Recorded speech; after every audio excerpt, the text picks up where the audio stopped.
Breaking చూస్తున్నాం. కూతుర్ని ప్రేమించాడని ఓ student ను కొట్టి చంపారు. హైదరాబాద్ శివార్లోని బీరంగూడలో జరిగింది ఈ ఘటన. గతంలో హెచ్చరించిన మాట వినకపోవడంతో ఈసారి పెళ్లి విషయం మాట్లాడదామని ఇంటికి పిలిపించారు. ఇంజనీరింగ్ సెకండ్ ఇయర్ చదువుతున్న జ్యోతి శ్రావణ్ సాయి ఇంటికి రాగానే అతన్ని కిరాతకంగా హత్య చేసినట్టు తెలుస్తోంది.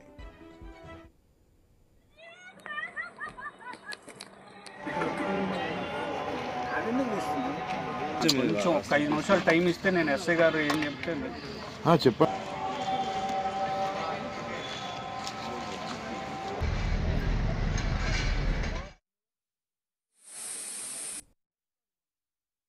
పిల్లోళ్ళు ఎవరో సిరి అంట అమీన్పూర్ నివాసంలో ఉండేవాళ్ళు హరిప్రసాద్ వాళ్ళ ఫ్యామిలీకి సంబంధించిన వాళ్ళు తీసుకొచ్చి జాయిన్ చేశారంట. అక్కడికి వాడు తీసుకొచ్చేసరికి డెడ్ బాడీనే తీసుకొచ్చారని హాస్పిటల్ వాళ్ళు చెప్పారు. ఇంకా ఎంక్వైరీ మరి మనం పోలీసు వారికి చెప్తాం, వాళ్ళకి తగిన చర్యలు తీసుకోమని పోలీసు వారు ఎంక్వైరీ చేస్తున్నారు. వాళ్ళకి తెలిసిన సమాచారం వాళ్ళకి తెలుస్తుంది. నాకు కూడా కొంత ఏంటంటే ఆ అబ్బాయి ఏదో అమ్మాయిని ప్రేమించిండని చెప్పి పోయిండు అన్నారు. అంతకుముందే వాళ్ళు చంపుతామని అదని ఇదని బెదిరించారు. ఆస్తి రాంచుకోవాలని కూడా 2-3 సార్లు వాడి ఆస్తుల గురించి కూడా ఎంక్వైరీ చేశారు. వాళ్ళు లొంగలేదనుకుంటా కొట్టి చంపారని మేము అనుకుంటున్నాం. ఎప్పుడు జరిగింది? అది నిన్న జరిగిందండి. వాడిని తెల్లవారుజామున తీసుకొచ్చి ఉంటారు.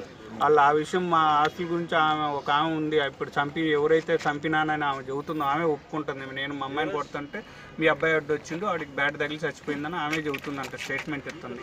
ఇంకా అంతకు మించి ఎవరెవరు ఉన్నారనేది మన అబ్బాయికి మీ అబ్బాయికి అమ్మాయి ఎప్పుడు పరిచయం ఏర్పడింది? 10th క్లాస్ అప్పుడు పరిచయం అంట సార్. వాడేమి ఇప్పుడేం పోవట్లేదు, ఆ అమ్మాయి ఒత్తిడి చేసుకొస్తుందని మా అబ్బాయి ఫ్రెండ్స్ చెబుతున్నారు. వాడేమో నేను పోవట్లేదని మాతో చెప్పిండు. ఏదేమైనా మేమైతే వాడికి జాగ్రత్తలు చెప్తున్నాం, జాగ్రత్తగా ఉండి చదువుకోవాలని చెబుతున్నాం. కానీ వాడి తల్లిదండ్రులు చచ్చిపోయారండి. ఇప్పుడు వాడు కూడా శవమై వాళ్ళు ఇచ్చారు. అంతే. ఇదే అంశానికి సంబంధించి ఫుల్ డీటెయిల్స్ మా ప్రతినిధి క్రాంతి అందిస్తారు. క్రాంతి.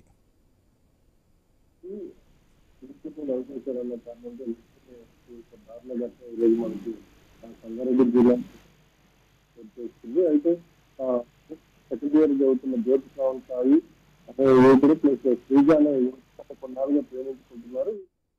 ఇప్పటికే అమ్మాయి ఇంట్లో తెలిసింది. అమ్మాయి ఇంట్లో నుంచి అమ్మాయికి సంబంధించిన సాయికి ఇప్పటికే పలుమార్లు హెచ్చరికలు ఇచ్చారు. మా అమ్మాయి ప్రేమించొద్దు, మా అమ్మాయి జోలికి రావద్దంటే అనేక సందర్భాల్లో వాళ్ళకి సాయికి హెచ్చరికలు జారీ చేసి అయినా అమ్మాయి వీళ్ళిద్దరు కొనసాగుతున్నారు. ఈ రోజుగా కుటుంబ సభ్యులు ఇట్లయితే కాదని చెప్పి వాళ్ళని సాయికి సమాచారం అందించారు. పెళ్లి ఇద్దరికి పెళ్లి చేస్తాం, పెళ్లి విషయం మాట్లాడదాం రండి అంటే బీరంగూడ ఇంటికి రాగానే సాయి కుటుంబ సభ్యులు పెట్టి తెలుసుకున్న రైట్ క్రాంతి.